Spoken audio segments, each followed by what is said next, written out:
இந்திய திருநாட்டின் 80வது சுதந்திர தின விழா நாடெங்கிலும் கோலாகலமாக கொண்டாடப்பட்டு வருகிறது.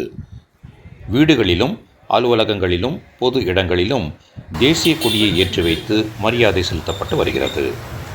அந்த வகையில் திருவள்ளூர் மாவட்டம் ஆவடியில் அமைந்துள்ள ஆவடி தமிழ்ச்சங்கம் சார்பில் 80வது சுதந்திர தின விழா கோலாகலமாக நடைபெற்றது. தமிழ்த்தாய் வாழ்த்துடன் துவங்கிய விழாவில் ஆவடி தமிழ்ச்சங்கத்தின் தலைவர் திருமதி மீனா ஜெயபாலன் தேசிய கொடியை ஏற்றி வைத்து மரியாதை செலுத்தி தலைமை உரையாற்றினார். பின்னர் தமிழ்ச்சங்க உறுப்பினர்கள் அனைவரும் தேசிய கொடிக்கு மரியாதை செலுத்தினார்கள்.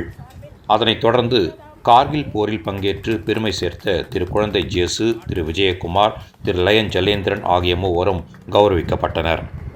தமிழ்ச்சங்கத்தின் தலைவர், செயலர், பொருளாளர், துணைத் தலைவர், துணைச் செயலாளர் ஆகியோர் இவர்களுக்கு சால்வை அணிவித்து நினைவு பரிசுகளை வழங்கினர்.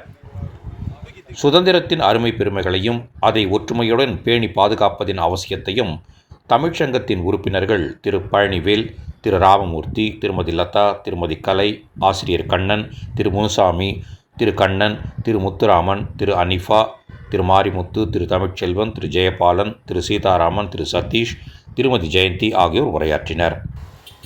முன்னதாக வரவேற்புரையை திரு ஆப்ரஹாம் வாசிக்க திரு செல்வம் சவுந்தர் நன்றி உரையாற்றினார். திரு உதயகுமார் நிகழ்ச்சியை தொகுத்து வழங்கினார். விழாவின் முடிவில் அனைவருக்கும் இனிப்புகள் மற்றும் சிற்றுண்டி வழங்கப்பட்டது. வெகு கோலாகலமாக நடைபெற்ற இந்த 80வது சுதந்திர தின விழாவை ஆவடி தமிழ் சங்கத்தினர் சிறப்பாக செய்திருந்தனர்.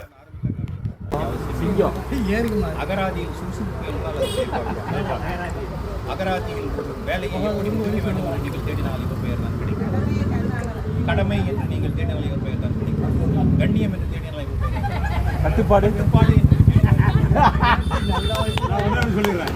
எந்த நிலையிலும் மன ரம்மியமாக இருக்க கற்றுக்கொள்ளும். எந்த சூழ்நிலையிலும் மனம் தளராமல் இருப்பது இவரை பார்த்து நீங்கள் தெரியும்.